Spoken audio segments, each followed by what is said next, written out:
In this pod, we'll look at how Hitler became the Chancellor of the Weimar Republic in Germany. On the 30th of January 1933, Adolf Hitler, the leader of the Nazi Party, was appointed as Chancellor of Germany. Since the Wall Street crash and the resulting Great Depression, the Nazi Party had grown to become one of the largest political parties in the Reichstag. However, it was the events between 1932 and 1933 that were fundamental to Hitler attaining chancellorship. In order to fully understand why Hitler was invited to become Chancellor, it's important we revisit the Weimar Constitution. The Constitution attempted to be democratic and ensured that all votes were represented in the Reichstag. This was achieved through proportional representation, where each party is awarded seats based upon their proportion of the vote. This prevented a single party from forming government, as no one party gained the majority of seats. Coalitions or alliances between like-minded parties were common. The power of the president was also important. He appointed the Chancellor and held the power to implement Article 48 of the Constitution. This article allowed him to rule by decree without the approval of the Reichstag during times of emergency. There were several key events between 1932 and 1933 that led to the appointment of Hitler as Chancellor.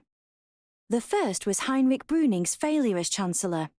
Brüning was confronted with the Great Depression shortly following his appointment as Chancellor in early 1930.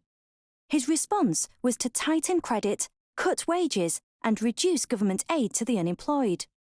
He established a presidential government, using President Paul von Hindenburg's constitutional powers, namely Article 48, to pass emergency decrees without the authority of the Reichstag. Brüning's policies were extremely unpopular, and in May 1932 he was forced to resign. Following his resignation, Hindenburg appointed Franz von Papen as Chancellor on the 2nd of June 1932. Von Papen became Chancellor with very little support from the Reichstag. Even his own party, the Centre Party, disliked him. As a result, he was unable to form a cabinet. In an attempt to gain support on the 4th of June 1932, he called a Reichstag election for July. In the July election, von Papen failed to secure support. However, the Nazi Party enjoyed great success, winning 230 seats and becoming the largest party in the Reichstag. However, they were far from a majority, as there were a total of 608 seats. The Nazi Party declared themselves as a People's Party, and Hitler hoped to be appointed Chancellor.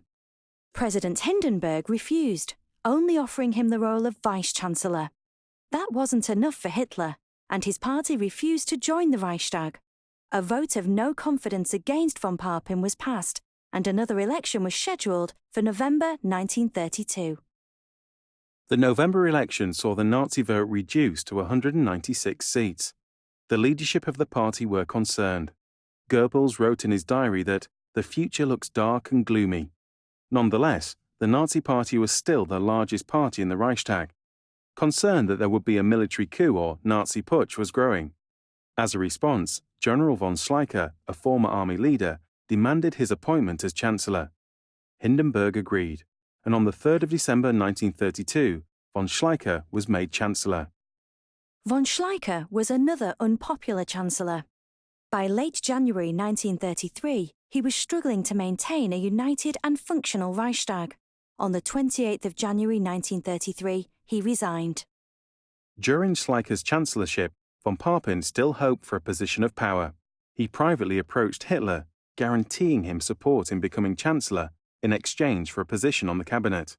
Von Papen believed that Hitler could be easily influenced and would be easily controlled. Hitler agreed to his terms, and on the 22nd of January, von Papen appealed to Hindenburg to appoint Hitler as Chancellor. President Hindenburg initially refused. However, Schleicher's resignation provided him with little other option. Following a meeting with von Papen on the 30th of January 1933, Hindenburg reluctantly agreed to appoint Hitler as Chancellor.